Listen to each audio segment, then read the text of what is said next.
నిన్న 2 అంశాలు మాట్లాడారు ముఖ్యమంత్రి గారు. రెండిట్లలో కాంట్రాడిక్టరీ, హిపోక్రసీ ఏదైనా అనుకోవచ్చు.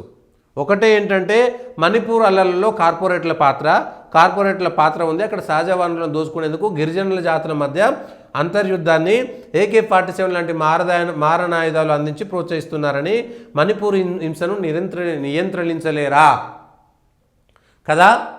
మీరు చెప్పింది అదే కదా. ఎవరికి వస్తున్నాయి ఇక్కడ?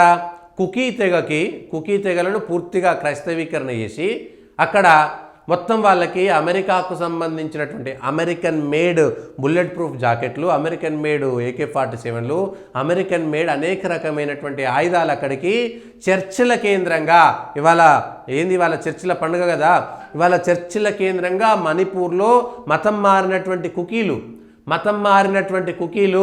వాళ్ళ చర్చిలో ఉండేటువంటి పెద్ద మనుషుల ఆదేశాల ప్రకారం ప్రాణాలను వదిలేసేటువంటి పరిస్థితి.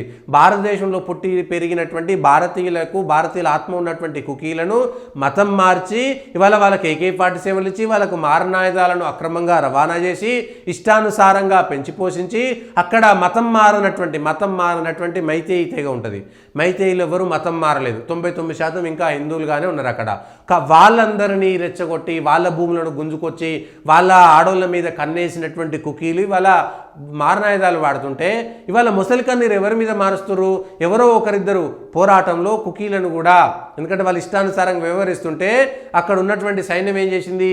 ఎవరైతే మారణాయుధాలు పట్టుకున్నటువంటి కుకీల మీద కాల్పులు జరిగితే చూసిరా ఇవాళ మైనార్టీ క్రిస్టియన్ల మీద ఇంత దారుణంగా. అరే చేసేదే కుకీల దొంగలు కదా, మతం మారినటువంటి వాళ్ళు కదా, కుకీలు కాదు చేసింది.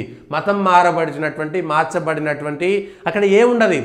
అక్కడ కోర్టు ఆదేశాలు ఉండే, ఎవరు ఉండే, చర్చి పెద్ద ఏది చెప్తే అక్కడ మత పెద్ద ఏది చెప్తే అదే రాజ్యాంగం వాళ్ళకి. ఇవాళ ఈ దేశంలో చర్చ జరగాలి. మణిపూర్ అల్లర్లు ఇవాళ కొత్తగా నరేంద్ర మోడీ వచ్చినప్పుడు కాదు జరిగింది. 100 ఏళ్ల నుంచి ఏం జరిగింది ఇక్కడ? స్వాతంత్రం వచ్చిన తర్వాత మణిపూర్లో వేగంగా, స్వాతంత్రం రాకముందు జరిగిన మార్పిళ్ల కంటే కూడా స్వాతంత్రం వచ్చిన తర్వాత ఈశాన్య రాష్ట్రాల్లో మత మార్పిళ్లు విపరీతంగా జరిగిపోయినాయి. ఇవాడికి కోర్టు ఉండదు, రాజ్యాంగం ఉండదు, చట్టం ఉండదు, ఏది ఉండదు అక్కడ. కేవలం అక్కడ చర్చి పెద్ద ఏది ఆదేశాలు ఇస్తే అదే. రేపు పొద్దుగాల ఈ దేశానికి పట్టి పీడించేటువంటిది ఇదే విషయాలను మనం గమనించాల్సింది.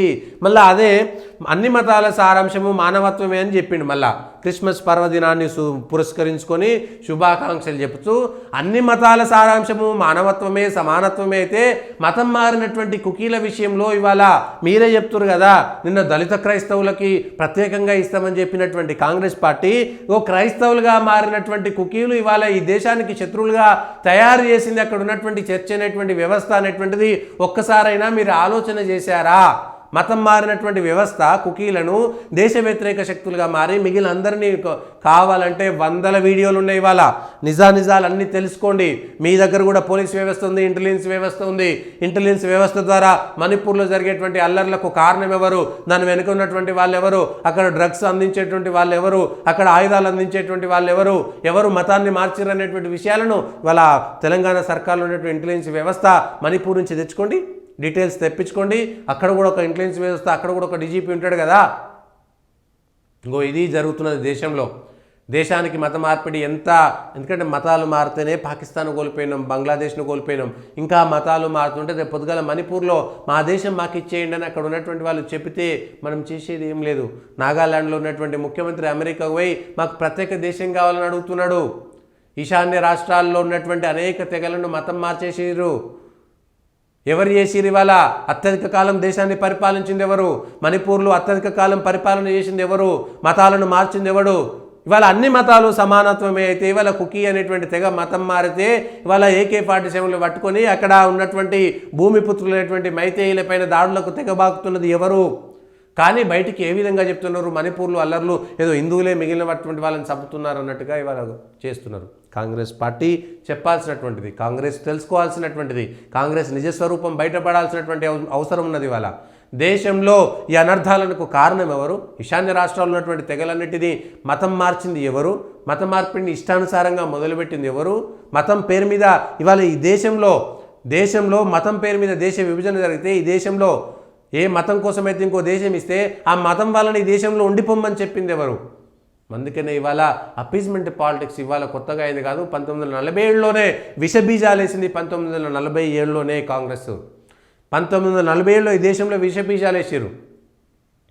ఈ దేశంలో ముస్లిం లీగ్ ప్రాబల్యం ఉన్నటువంటి ప్రతి చోట, ఈ దేశ విభజన పాకిస్తాన్ కావాలని కోరుకున్నటువంటి ప్రతి చోట, ముస్లింలకు ఉన్నటువంటి కేవలం ముస్లింలు ఓటేసేటువంటి చోట అంతా కూడా అందరూ కూడా పాకిస్తాన్ కావాలని కోరుకున్నారు. కానీ బతిలాడి గాంధీ నెహ్రూలు ఈ దేశంలో ముస్లింలు అట్లనే ఉండాలని చెప్పారు. పాకిస్తాన్కి 50 కోట్లో 10 కోట్లో 20 కోట్లో పంపించేసారు. దేశాన్ని నాశనం చేసింది ఎవడు? ఈ దేశాన్ని నాశనం చేసింది ఎవరు? నిజమైనటువంటి చరిత్ర తెలుసుకోవాల్సినటువంటి బాధ్యత మనకు లేదా? ఇవాళ నాగాలాండ్ ముఖ్యమంత్రి అమెరికాకు పోయి ఏ ధైర్యంతో మాకు ఇవాళ ప్రత్యేక దేశం కావాలనేటువంటి మాట మాట్లాడతాడు. ఇవాళ మతం మారినటువంటి కుకీలందరూ కూడా ఎందుకు ఇవాళ మైతేయులపైన దాడులు చేస్తున్నారు? ఈ విషయాలపైన మనకు అవగాహన ఉండొద్దా? మణిపూర్లో ఏం జరుగుతుందనేటువంటి విషయాలు చరిత్రకు తెలియనటువంటిదా? ఈశాన్య రాష్ట్రాల్లోకి అసలు సాధు సంతులు పోకుండా ఆర్డర్లు తీసుకొచ్చినటువంటి వాళ్ళు ఎవరు? ఇవాళ వేల దేవాలయాలను కబ్జా చేస్తే వాటిని తిరిగి తీసుకోకుండా స్వాతంత్రం ఎందుకు? ఈ స్వాతంత్రం అర్థం లేనటువంటి స్వాతంత్రం. ఎవరి నుంచి మనకి స్వాతంత్రం వచ్చింది? ఏమున్నది? మీ స్వార్థం కోసం, మీ కుటుంబం కోసం, ఒక కుటుంబం కోసం, మీకోసం ఇవాళ జరిగేటువంటి విషయాలన్నింటినీ కూడా ప్రజలకు తెలవాలనేటువంటిది లేదా?